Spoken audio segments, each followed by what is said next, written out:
Okay. Oh, All progress. right. I hear you, little person. Okay. So Anastasia Higginbotham and I are going to dive into the journal that, if you are listening to this, you are participating in journaling about her book, Not My Idea, a book about whiteness. So before I say anything else, I just want to thank Anastasia, because I know as a teacher, somebody involved in working with social workers, art therapists, all the people who can benefit from using your books regarding these issues in childhood, we are not always visited personally this way. And it's really says so much about you that you would take the time for us to understand how we're using your amazing work. And so thank you for that. It means a lot to us. It gives me what I want to. Well, thank you. It's not always so easy to access you. All right, so I'm going to start by reading this Toni Morrison quote. Yes. And then I am going to just let you talk about the way you feel about the comment. That's what I'm going to ask the participants to do. I'm going to ask them to really listen into that quote and say, this is what comes up for me after I hear that. Mm-hmm. White people have a very, very serious problem, and they should start thinking about what they can do about it. Take me out of it. Toni Morrison, 1993. The word that best expresses how that line lands with me is relief. I feel relief to hear Toni Morrison draw a boundary for herself and offer me an opportunity to take this up and take this on in a very personal, fully internalized way, and break through or dispel the myth and my own conditioning into believing the lie that this is not about me, that this is happening to someone else. Race is happening to someone else. Racism is happening to someone else.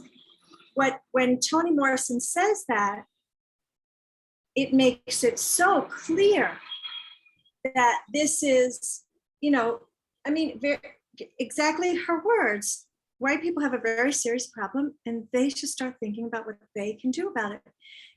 I just feel it as a charge, and I feel it the way, it is a grace to offer somebody the opportunity and the not the opportunity, but this is how to be successful. This is how to be in relationship with me or with this thing that we're addressing called racism. Mm-hmm. It feels like what's being offered is the solution to something that feels so unsolvable. Up until that moment. And for me, it was always something that mattered. It was always something I cared about. It was always something that called me and pulled me and plagued me and haunted. But this framing allows me to take it all in and take it on and be like, okay, then. It gives me energy. Like when I say charge, I mean, like, this is your charge, as in this is your assignment if you choose to accept it. But also the charge of electricity, the charge of energy that is, all right, that's our work then. This is what we get to do. Take it very, very personally. And then see what you want to do about that. And how would you treat any illness? I mean, the way Toni says it is, a very, very serious problem. And, you know, if you think about a problem as kind of an illness or just something that's happening in yourself, that there, you know, there needs to be understanding of it. There needs to be journaling about it. You know, like when you're trying to figure out what's wrong with you, or something feels off and you're trying to figure it out, and you like do, okay, well, I ate this and this happened. I ate this and this and this and nothing happened. And then you start to identify the patterns.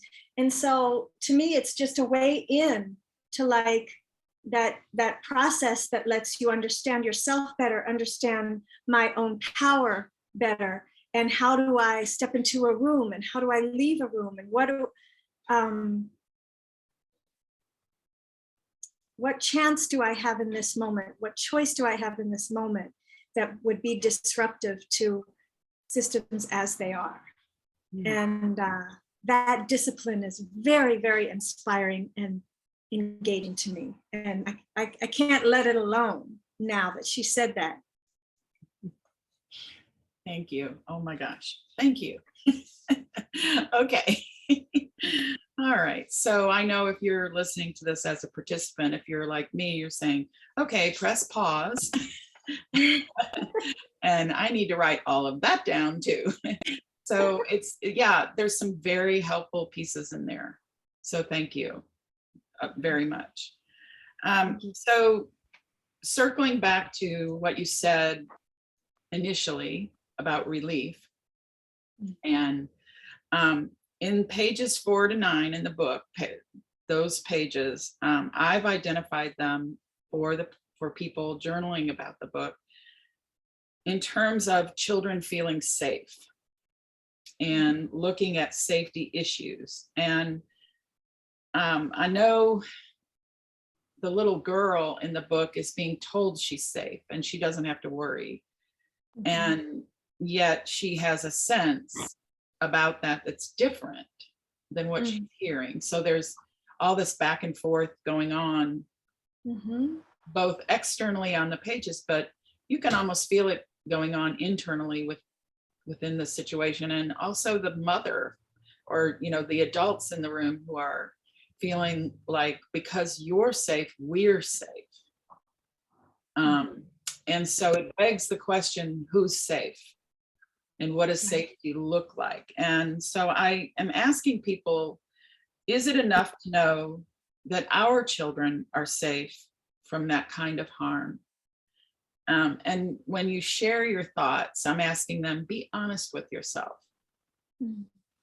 If where you are is, I have always thought if my children are safe, all children are safe. The notion that not all children feel safe is new to me. And not all mothers feel their children are safe. That's new to me in this conversation. I may have known that not all children are safe because maybe they don't live in a safe neighborhood, right? You hear that a lot. So it's the neighborhood that's the problem with the safety, not racism. And, you know, and who are they safe from? Who do they need to be safe from? So that's a lot of questions, I'm sorry. But I think that I would like for people, as they're doing this for me is a foundational racist idea. Safety, yeah. And then just so participants know, we're going to have a follow-up recording with a young woman named Taylor Little, who's going to talk about, as a young Black woman growing up, her response to this question about safety.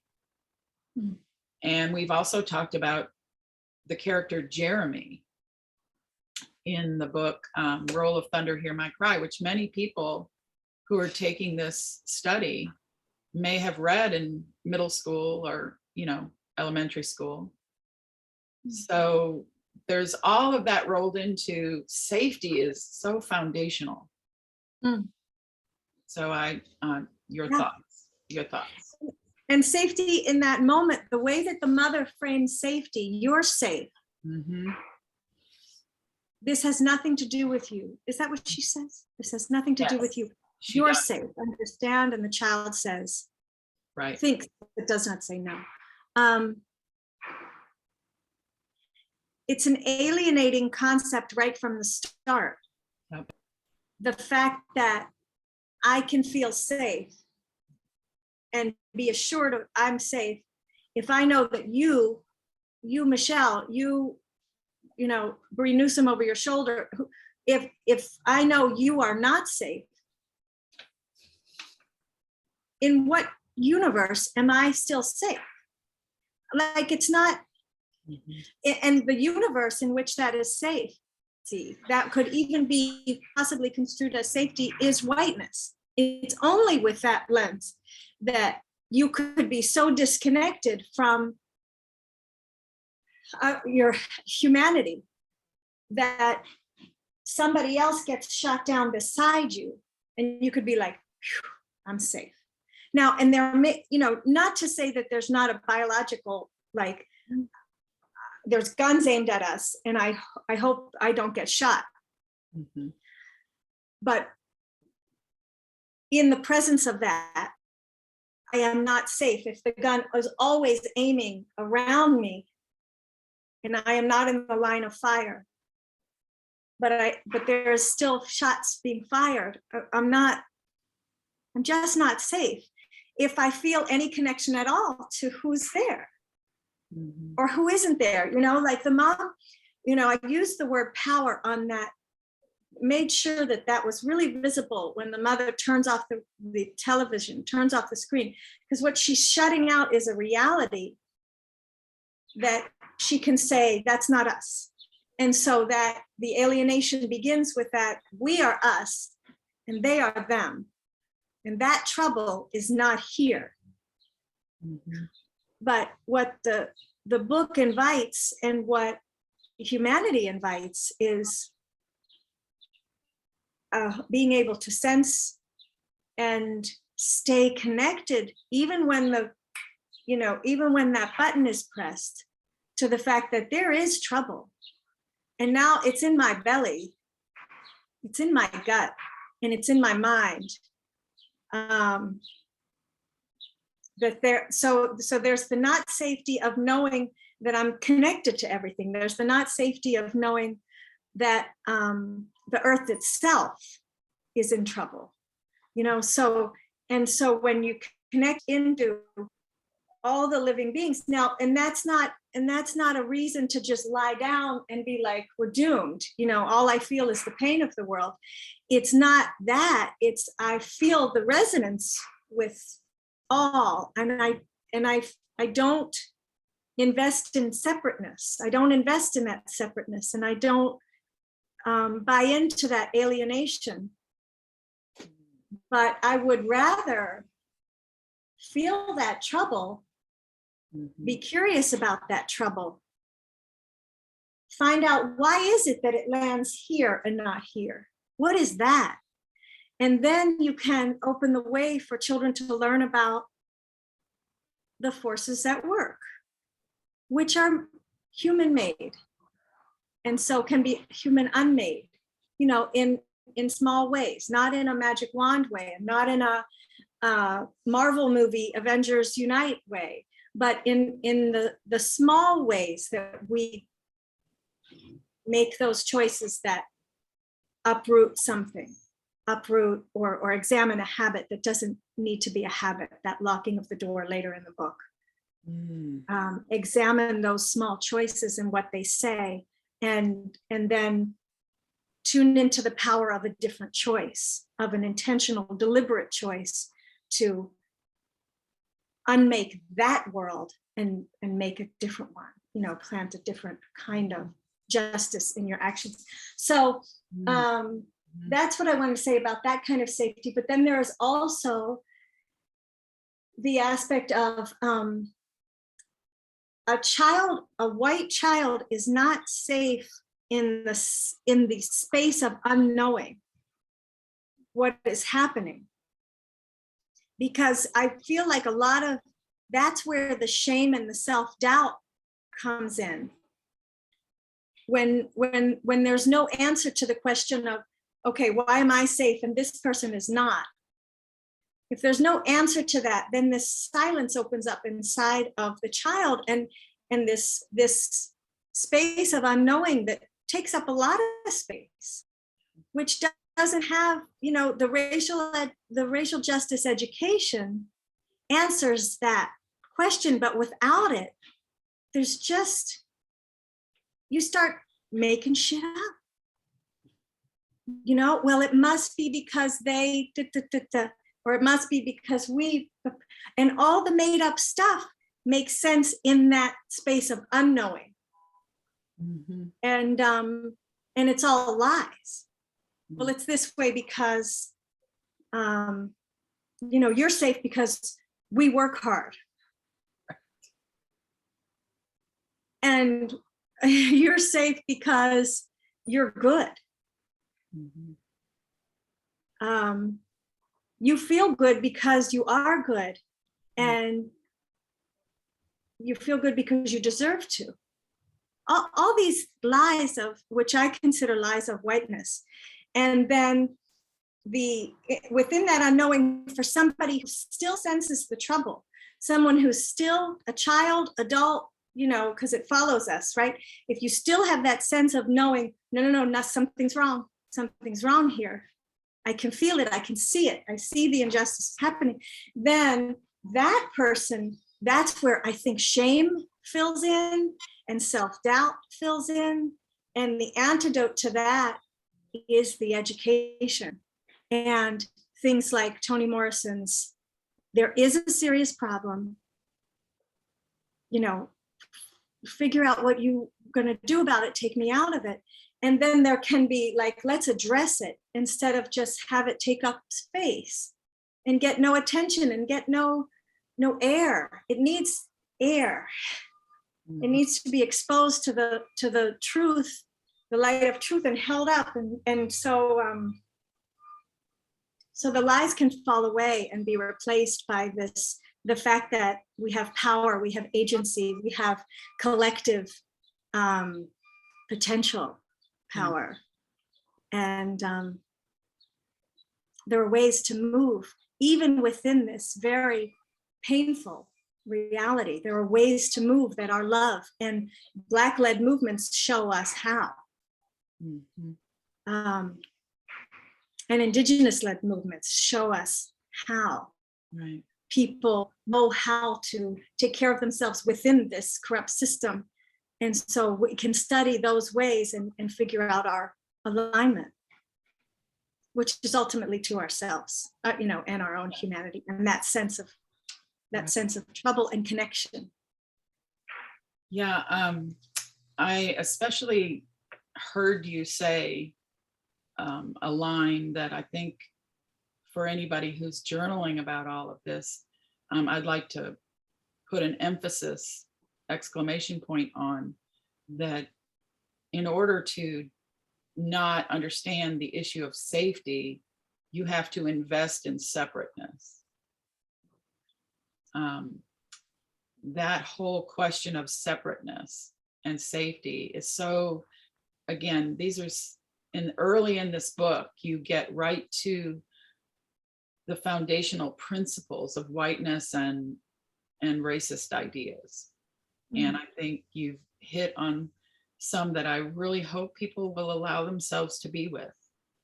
Mm-hmm. For somebody who's hearing all this for the first time, to be with this, the culture's investment in separateness that's kind of led us to this idea about safety. So thank you for that. Thank you for asking. All right, so on to foundational racist principle number 3. In pages, not joking at all. Yeah. Because I really feel, as I was working with this book myself before I did anything with it with other people, I thought, oh my gosh, it's all right there. Mm-hmm. So beautifully illustrated for us in the context of childhood. Mm-hmm. And it's this racist idea of not seeing color. And I know a lot of people who participate in the work with your books and are participating in things at work now, in ways they have not prior, are probably hearing about this, that they were brought up by Dr. Martin Luther King Jr. not to see color. That's their perception. That's what they've been taught. And now they're being told, no, not seeing color is a racist idea. And then so now the world is spinning. What do you mean? What are you talking about?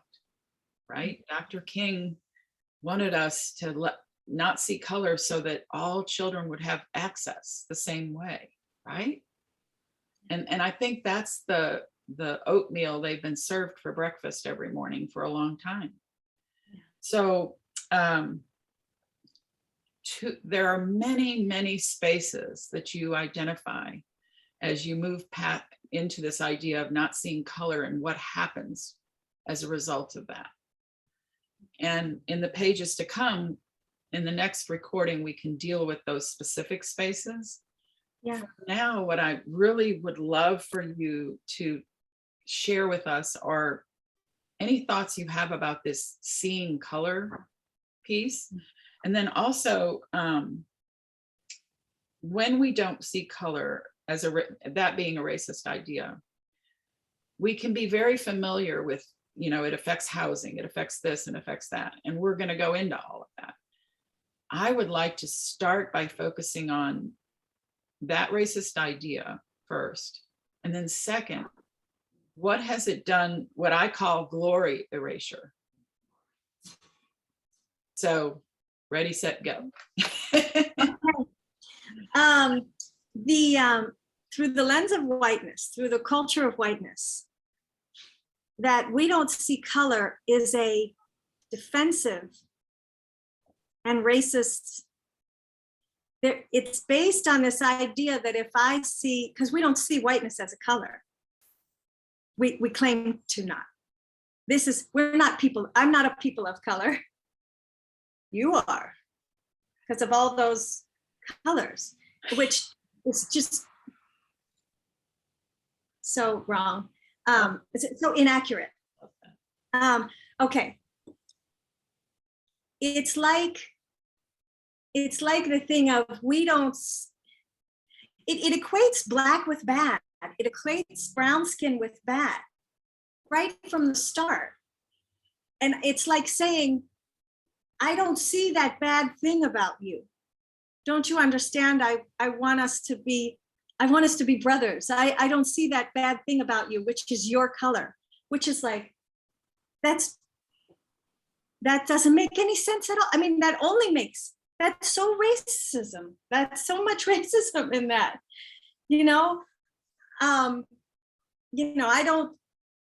I don't see your wrinkles. I don't see your age. I don't see your round body. I don't see your disabilities and the fact that you use a wheelchair. I don't see that. It's like, what are you talking about? I'm right in front of you. We only do that with these in terms of that lens, that mainstream, that here's what's norm, here's what's typical. Everything else is other, all the othering of that, all the centering of white people and whiteness as the norm. And everything else is the cast out parts. So I'm not going to see that because I don't want to draw attention to anything about you that isn't like whiteness, because that's bad. I feel like that's what we're teaching with colorblindness. I feel like that's what I absorbed as a child. Don't mention that about that person because that is a shameful thing. Right. And then it works because whiteness is so it's so much house of mirrors. It's so much haunted house that it's like, and don't see my whiteness either. I don't want anybody to see my whiteness, because if they see my whiteness, they might link me up to the things that my people have done. And they're terrible. So don't see me as white. Please don't see me. And people will say, almost as a compliment. Well, I don't see you as a white person. You know, like it's like, well, wait, I know that you mean that as a compliment, but we gotta deal with all of this. And the problem is not the people saying it. The problem is the system within, and the that we're all operating within, and the fact that all that stuff is embedded, and we're not even conscious of it. Right. And then, as you say, it negates the glory. It denies the glory. Like for something like wrinkles and age, it's like, no, see that I earned that. And brown skin and very dark and light and this tone and that tone. It's like, no, see it. There's a story there. Mm-hmm. There's history there. There's, as you say, there's glory. Yeah. And in a person's body shape, and in a person's capabilities and disabilities and neurodivergences, all of those things that's the riches. Mm-hmm. That's the very thing. But you have to uncenter whiteness and cisgender and all, all of the things. You have to uncenter all of that stuff that is part of this mindset that is so limited in its imagination, and just limited in what is, these people are right in front of you, and you are right in front of them, and everybody can see everybody. Yeah. And if that scares you, let's start there. Yeah. And I think that there's your journaling prompt, right? If that scares you, let's start there. And if you have already thought about this, let's start there. If you're not scared of it, let's, all of the above. It's a perfect way to look at the whole concept of color also as separateness. You've woven it all together for us really beautifully. I'll just say that, and thank you again for that. So we can stop here for this part. If there's anything you want to say in closing before people take these very concrete foundational spaces into their journaling experience. And I know you and I both would encourage people to make art around this as a response, and not feel that journaling equals writing. Journaling can equal many things. And for some people it's spoken words.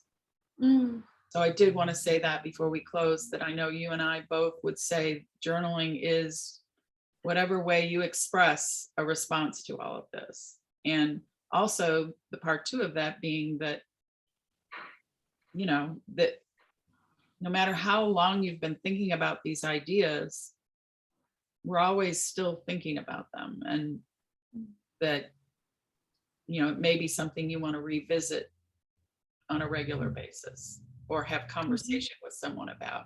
So if you're a journal participant and you're hearing this, I'm hoping if you're in space with somebody else who's doing this also if it's part of your work life, please seek each other out and have conversation if that's something that you feel you might be comfortable doing. Anything you want to say, Anastasia?